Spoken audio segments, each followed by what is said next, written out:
네, 안녕하십니까. 법무법인 동인중대재해팀의 이범상 변호사입니다. 이번 시간에는 중대재해처벌법상의 종사자의 개념에 대해서 살펴보겠습니다.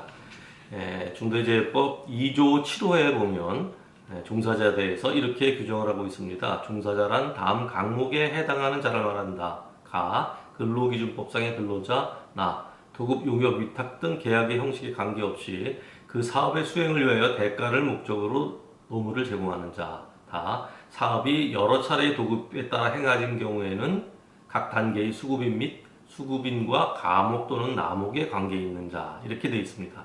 그래서 그럼 요 가나 다목에 있는 각각의 개념에 대해서 하나씩 한번 살펴보겠습니다.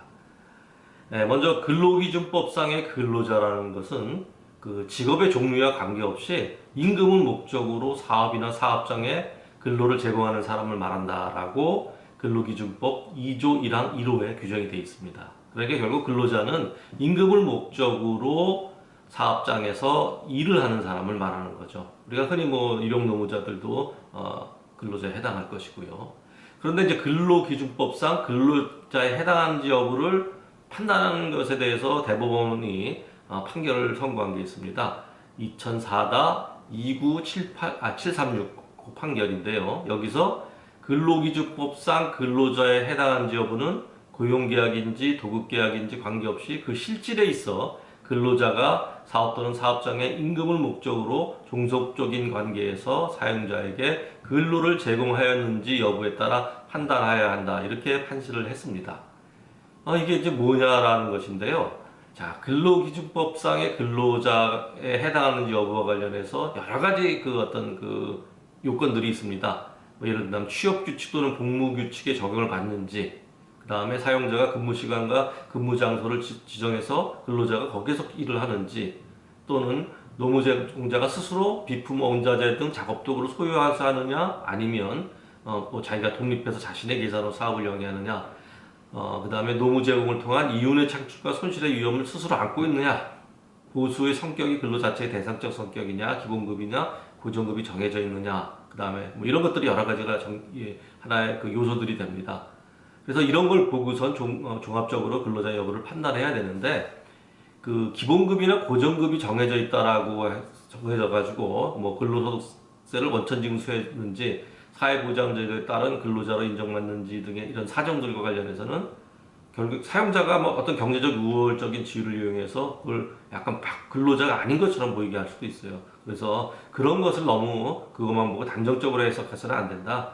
여러 가지 점들을 갖다가 종합적으로 판단해서 근로자의 근로자성을 인정해야 된다. 이렇게 판시를 하고 있습니다. 그래서 근로자들을 좀 광범위하게 인정하겠다 하는 그런 취지로 보면 되겠습니다. 다음에 이제 공무원도 임금을 목적으로 근로를 제공하는 사람이기 때문에 근로기준법상 근로자에 해당하고 결국 중대재해처벌법 2조 7호 가목에서 얘기하는 종사자에 해당합니다. 그래서 공무원도 만약에 현장에서 다치거나 사망하는 사고가 생겼을 때에는 중대재해처벌법상의 피해자가 될 수 있다 하는 것입니다. 자, 다음으로 사업 수행을 위하여 대가를 목적으로 노무를 제공하는 자, 그 나목에 해당하는 사람들이죠. 이에 대해서 살펴보겠습니다. 아까 이제 근로자는 노임을 받고선 일을 하는 사람들인데, 근로자 이외에 도급, 용역, 위탁계약 등 계약 형식에 관계없이 그 사업 수행을 위하여 대가를 목적으로 노무를 제공하는 자, 이런 사람도 종사자에 포함이 됩니다.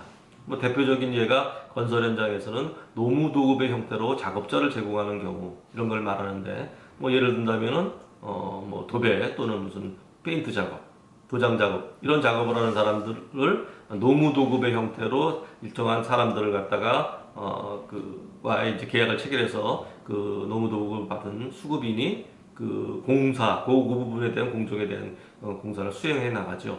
이런 경우에 이런 사람들은 그 노임을 받고선 하는 것은 아닙니다만 노무도급 형태로서 일정한 금액을 받고 일을 하지만, 이런 사람들도 사업 수행을 위하여 대가를 목적으로 노무를 제공하는 사람에 해당을 합니다. 그래서 이런 사람들이 대표적인 얘기가 되겠고요. 그 다음에 산업안전보건법상의 특수형태 근로자도 여기에 포함이 됩니다.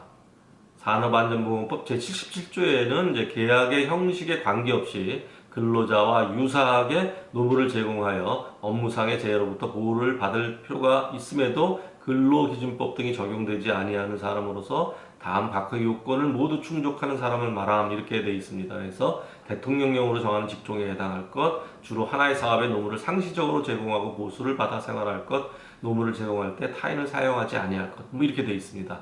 그래서 대통령령으로 정하는 직종에는 여러 가지가 있어요. 뭐 보험 모집인 뭐 등등등 쭉 있습니다. 골프장 캐디도 있고요, 택배원도 있는데 건설 현장에서 주로 이제 등장하는 인물들은 건설기계 운전자, 그 다음에 화물 차주, 그래서 뭐 그 시멘트 운송자, 철강새 운송자, 뭐 위험물질 운송자 이런 사람들이 해당이 되는데요. 대통령령으로 정한 직종에 이런 분들이 들어가 있습니다. 이런 사람들로 특수형태 근로종사자에 해당해서 이런 사람들도 중대재해처벌법상의 종사자에 해당을 합니다. 그래서 이런 분들이 만약에 현장에 왔는데 거기서 사고가 일어남으로 해서 사고를 당했다. 그러면 종사자에 해당하기 때문에 처벌 대상이 되는 거죠. 그 다음에 특수형태 근로자 말고도 직종과 무관하게 다수의 사업에 노무를 제공하거나 타인을 사용하는 경우라 하더라도 이와 관계없이 대가를 목적으로 노무를 제공하기만 하면 중대재해처벌법상의 종사자에 해당한다는 겁니다. 그래서 이 남욱을 보면 그 사업 현장에서 공사 현장에서 일을 하는 사람들을 가능하면 많이 포섭을 해서 종사자에 두려고 하는 것으로 봐야 됩니다. 그래서 그 현장에서 일을 하는 것과 관련되어 있는 사람이라고 한다고 하면 그 종사자에 포함시키겠다 하는 그러한 의지가 보이는 그런 조항이라고 하겠습니다. 다목에는 수급인 및 수급인과 근로관계 또는 노무를 제공하는 관계에 있는 자 이렇게 되어 있습니다. 이게 무슨 얘기냐 하면 건설 현장을 예를 든다고 해봅시다. 수급인이 있고 하수급인이 있는데 하수급인이 다시 또 재하도급을 주는 경우가 있어요. 물론 재하도급은 원칙적으로 건설산업기본법상 불법이죠. 그렇지만 뭐 허용되는 경우도 있습니다만 불법이든 허용되는 경우든 관계없이 계속적인 계약관계가 있을 수 있습니다. 그 도급이 계속 계속 아래로 내려갈 수가 있거든요.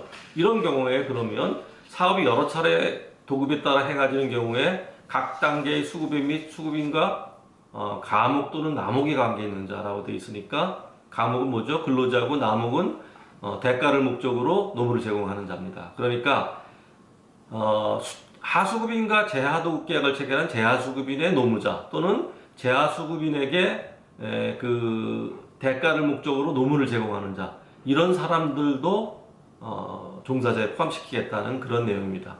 그래서 그 여러 차례 도급이 행해지는 경우에 각 단계의 수급인 또는 각 단계의 수급인과 근로계약 관계에 있는 사람 노무를 제공하는 목적으로 대가를 목적으로 노무를 제공하는 사람들이 다 종사자에 포함되는 것을 이렇게 보고 있습니다. 그래서 이런 경우에 이제 결국 불법 재하도급의 경우에 종사자로 인정될 것이냐 하는 것이 이제 문제가 될 수가 있는데요. 건설산업기본법상에는 불법 재하도급의 경우에 보호받지 못하는 경우가 생길 수 있습니다. 그러나 중대재해법 처벌법상에는 그러한 종사자들도 불법 재하도급의 그 근로자 또는 대가를 목적으로 노무를 제공하는 사람들도 종사자에 포함시켜야 되는 것으로 그렇게 봐야 될 것 같습니다. 결국 이 종사자 규정들을 이렇게 살펴보면은 그 건설산업기본법이나 산업안전보건법상의 개념보다도 오히려 좀 더 포괄적으로 건설 현장이라든가 무슨 이런 산업 현장에서 일하는 사람들은 원칙적으로 종사자에 포함시키겠다는 것이 중대재해처벌법의 취지라고 봐야 될 것 같습니다. 네, 이 시간에 제가 말씀드리는 이제 종사자에 대해서는 여기까지 말씀드리겠습니다. 네, 들어주셔서 감사합니다.